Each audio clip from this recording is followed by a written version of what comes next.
अस्सलाम वालेकुम, मैं हूं जावेद 92 मार्केटिंग है चैनल से। आज एक और वीडियो के साथ हाज़िर हैं। इस वक्त हम खैबान अमीन में बैठे हैं। खैबान अमीन में जो कमर्शियल है उसके बारे में आज हम आपको बताएंगे।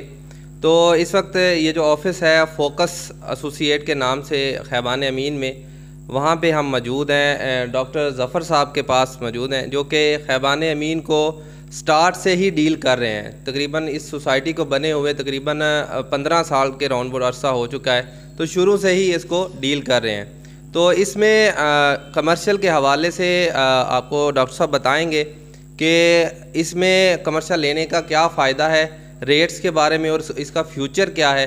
तो डॉक्टर साहब तफसील से आपको बताते हैं। तो मज़ीद जो डिस्कशन है उससे पहले आपसे रिक्वेस्ट है तो हमारे चैनल को ज़रूर सब्सक्राइब कर लें और बेल आइकन को लाजमी प्रेस करें ताकि आने वाले वीडियोस का नोटिफिकेशन आपको बर वक्त मिलता रहे। तो डॉक्टर साहब आपको बताते हैं कमर्शियल एक्टिविटीज़ के बारे में।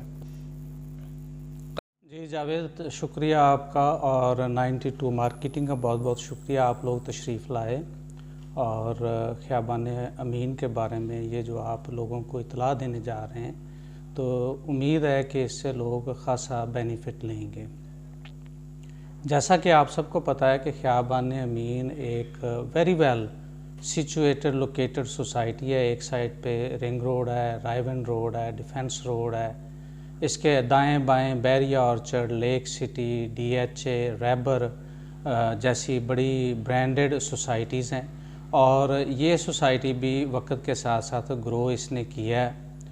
इनमें कुछ मामलात ऐसे थे पहले जो नैब की तरफ से मुश्किल पेश आ रही थी, लेकिन वो सारे मामलात हल हो चुके हैं।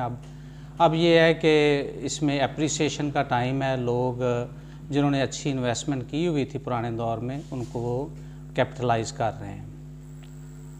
अब बात करते हैं कि कमर्शियल में इसमें दो एरियाज़ थे पहले, एक A और B ब्लॉक में, फिर बाद में यहाँ N ब्लॉक में कमर्शियल का एरिया इन्होंने मुख्तस किया। जहाँ हम बैठे हुए हैं ये N ब्लॉक का कमर्शियल है। यहाँ पे 2 मरले की कटिंग है। स्टार्ट में ये 62 लाख में इसकी बुकिंग हुई, लेकिन ये इस हद तक पॉपुलर हुआ और इसने इतना अप्रिशिएट किया कि ये अब 120, 125 में भी कोई चीज़ नहीं मिलती। बहुत कम चीज़ें अवेलेबल हैं, सिर्फ गिनती के प्लाट अवेलेबल हैं। जो ओनर्स हैं उन्होंने रोके हुए हैं इसलिए कि इसमें ग्रोथ खासी है। कमर्शियल में फिर N2 एक्सटेंशन है, या उसको आप एक्सटेंशन N की कह लें, N2 कह लें। उसमें अभी प्लाट्स अवेलेबल हैं। M ब्लॉक के प्लाट्स हैं, फिर Q ब्लॉक के प्लाट्स हैं। अनफॉर्चुनेटली M और Q ब्लॉक के प्लाट्स जो हैं वहाँ पे किसी वजह से अभी स्टे है, उनमें ट्रेडिंग नहीं हो रही। तो बहुत गिनती के प्लाट्स अवेलेबल हैं यहाँ पे इस एरिए में। इसके अलावा B ब्लॉक का कमर्शियल है, वहाँ पे प्लाट अवेलेबल हैं, लेकिन चूँकि हर तरफ ही जो आप कह लें कि इन्फ्लेशन की वजह से या एप्रिसिएशन की वजह से प्राइसेस खासी हाई हो गई हैं कमर्शियल की, तो इस वजह से ये जो खैबान अमीन है, मेरे ख़्याल में इसमें अभी रूम है। अगर कोई आदमी कमर्शियल को लेके बनाना चाहे तो वो भी बहुत अच्छा है। जहां हम लोग बैठे हुए हैं ये 2 मरले की कमर्शियल है और इसमें जो कंस्ट्रक्शन के बाद 3 पोर्शन अवेलेबल हो जाते हैं, जिनका करीब करीब कुछ 75 से 80,000 का रेंट लोग कलेक्ट करते हैं। जो कि अभी सूरत हाल ये है कि यहाँ पे कोई चीज़ अमूमी तौर पे अवेलेबल नहीं है। साथ ही एक प्लाज़ा स्टार्ट हुआ, अभी उन्होंने अपनी बुनियादें रखी ही थी तो लोग उनके घर पे पहुंच गए और उन्होंने वो अपने रेंट करने के लिए उनके साथ कॉन्ट्रैक्ट कर लिया 75,000 पे। तो अगर तो कोई आदमी ये चाहता है कि वो लॉन्ग टर्म इन्वेस्टमेंट करना चाहे तो फिर भी ठीक है। डे टू डे आपके रनिंग एक्सपेंसेस जो हैं उनको मीट करने के लिए आप चाहते हैं कि आपके पास कोई मंथली रेंटल इनकम का सोर्स बने, तो फिर भी ये मेरे ख्याल में बहुत अच्छा है। लो इन्वेस्टमेंट है और इसकी जो आपकी यूटिलाइजेशन है, वैल्यू है, वो ज़्यादा डिलीवर करता है। माशाल्लाह डॉक्टर साहब ने बहुत अच्छा ब्रीफ किया है कमर्शियल के बारे में। तो डॉक्टर साहब से ये पूछते हैं, मैं यहाँ पे इस जगह पे जहाँ बैठे हैं हम N ब्लॉक का जो कमर्शियल है वहाँ पे बैठे हैं, तो 1 साल पहले की अगर बात की जाए तो मैं बज़ाते खुद यहाँ पे डील करता रहा हूँ, तो यहाँ पे जो रेट था वो 62 था, यानी 2 मरले का यहाँ पे जो कमर्शियल था वो 62 लाख रुपए का मिल जाता था। तो अब यहाँ पे जो रेट है वो तकरीबन 120 हो चुका है, यानी डबल हो चुका है 1 साल में। तो डॉक्टर साहब से ये पूछते हैं, तो इसका आगे फ्यूचर क्या है कि क्या साल बाद डबल हो जाएगा इसका रेट?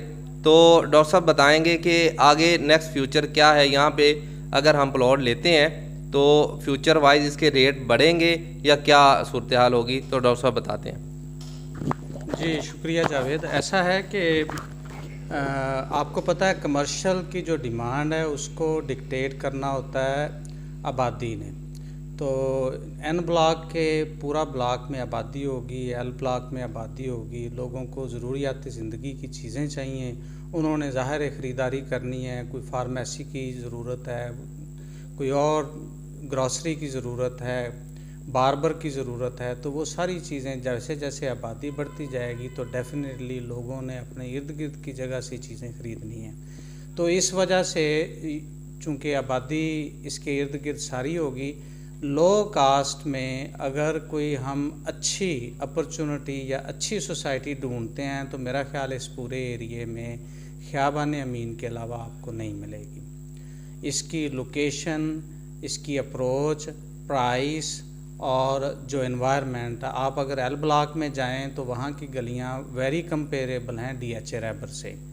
तो प्राइस का ज़मीन आसमान का फ़र्क है। तो लोगों के पास जो ऑप्शन होती है वो ये है कि जी अगर हम उतनी प्राइस में अपना पूरा घर तैयार कर लें जितनी प्राइस में DHA रैबर में हमने एक प्लाट ही लेना है, तो पीपल कम दिस वे, वो यहाँ आके रहना पसंद करते। तो इसी वजह से जल्दी से सारे ब्लॉक भरते गए और कमर्शियल की डिमांड भी ज़्यादा होती गई।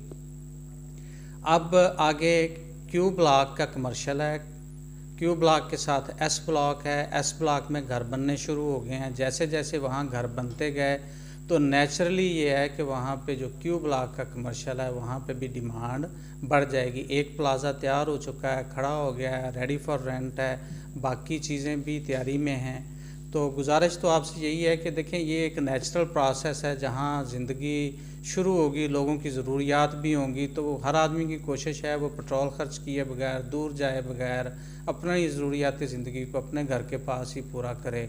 तो उसके लिए ज़ाहिर है कमर्शियल की ही ज़रूरत है। बहुत सारी सोसाइटीज़ ऐसी होती हैं जो जिनमें बाईलाज इतने स्ट्रॉन्ग नहीं होते, तो लोग अपने ही घरों में दुकानें बना लेती हैं। ख़ियाबान अमीन में ऐसा माहौल नहीं है। जो कमर्शियल मुख्तस हुआ है उसमें ही कमर्शियल एक्टिविटी होगी, घरों में कोई कमर्शियल एक्टिविटी नहीं कर सकता। तो एक्सपेक्टेशन तो यही है कि जैसे जैसे आबादी बढ़ती गई तो कमर्शियल की डिमांड रहनी ही रहनी है और प्राइसें ऐसे ही जाएंगी ऊपर। डॉक्टर साहब से हम पूछते हैं कि यहाँ पे इन्वेस्टमेंट के पॉइंट ऑफ व्यू से कमर्शियल की परचेजिंग करनी चाहिए या रेजिडेंशियल प्लॉट की करनी चाहिए? तो डॉक्टर साहब इसके बारे में आपको ब्रीफ करते हैं। जी शुक्रिया। ऐसा है कि हर आदमी का पर्सपेक्टिव किसी चीज़ को लेने का डिफरेंट है। जो रेजिडेंशियल है उसमें कोई शक नहीं है कि उसका क्लाइंट बहुत ज़्यादा है, एंड यूज़र है, लोगों ने घर बनाने हैं, वो ज़्यादा तादाद में हैं। अगर आप चाहते हैं कि आप शॉर्ट टर्म में अपनी कोई चीज़ को बेच के उस पर प्रॉफिट ले लें तो मेरे ख्याल में तो रेजिडेंशियल फिर उस लिहाज से बेहतर है, क्योंकि क्लाइंट ज़्यादा है और डिमांड ज़्यादा है, सप्लाई कम है। जो कमर्शियल है, कमर्शियल में थोड़ा सा टाइम चाहिए होता है, लेकिन इसमें भी कोई शक नहीं है कि कमर्शियल की एप्रिसिएशन जब होती है तो वो रेजिडेंशियल से बहुत ज़्यादा होती है। उसकी वजह यह है कि कमर्शियल के पीसेस बहुत थोड़े होते हैं। आप इसी को देख लें, जैसे हम एन ब्लॉक की बात कर रहे थे कि यहाँ पे प्राइसें आलमोस्ट डबल हो गई हैं। रेजिडेंशियल में प्राइसें उस एरिया में तकरीबन 15% बढ़ी हैं, लेकिन यहाँ पे वो आलमोस्ट 100% बढ़ गई हैं। तो इट्स अप टू यू कि अगर आपके पास बजट कितना है। ज़ाहिर है कमर्शियल का थोड़ा सा बजट ज़्यादा चाहिए होता है, तो ऐसा नहीं है कि अगर आप सिर्फ कमर्शियल का सोचें और फिर रह जाएं, तो उससे बेहतर है कि आप जिस बजट में हैं तो उसी बजट में रह के कोई ना कोई चीज़, कोई ना कोई एसेट ज़रूर ले लें। उसकी एक रीज़न मैं सबको यही बताता हूँ कि इन्फ्लेशन ऐसे हो रही है पाकिस्तान में, उसकी वजह से आपकी करेंसी डिवैल्यूएट होती है। अगर आप एसेट नहीं लेंगे तो करेंसी तो डिवैल्यूएट के पड़े पड़े पैसे पे जो पड़े हुए हैं वो डिवैल्यूएट हो जाएंगे। किसी के पास अगर आज से 10 साल पहले 1 करोड़ रुपया था तो वो आज सिर्फ 50 लाख रह गया है। उस वक्त डॉलर था कोई 100 रुपीज़ के करीब, आज एक डॉलर जो है वो 180 पे है। तो इसी तरह अगर आप इस लिहाज से देखेंगे तो एसेट लेना ज़रूरी है, वो ले लें, अपने बजट के लिहाज से रिकमेंडेड कमर्शियल है। बहुत शुक्रिया डॉक्टर साहब, आपने बहुत अच्छा ब्रीफ किया खैबान अमीन के बारे में, कमर्शियल के बारे में। आपको डॉक्टर साहब की बात से उनकी बॉडी लैंग्वेज से पता चल ही गया होगा, उनके एक्सपीरियंस के हवाले से माशाल्लाह खैबान अमीन में उनके अपने ज़ाती मसलन वो इन्वेस्टमेंट करते हैं। तो अगर आप यहाँ पे ख़रीदो फ़रोख्त करना चाहते हैं खैबान अमीन में, तो डॉक्टर साहब की टीम माशाल्लाह बड़ी प्रोफेशनल है। यहाँ पे नीचे उनका नंबर भी मैं मेंशन कर दूँगा, आप उनसे रब्ता कर सकते हैं। ठीक है, direct face to face meeting करवाते हैं, इसमें कोई हिडन नहीं होता, डायरेक्ट आप डील कर सकते हैं ख़रीदो फ़रोख्त के हवाले से। थैंक यू, अल्लाह हाफ़िज़।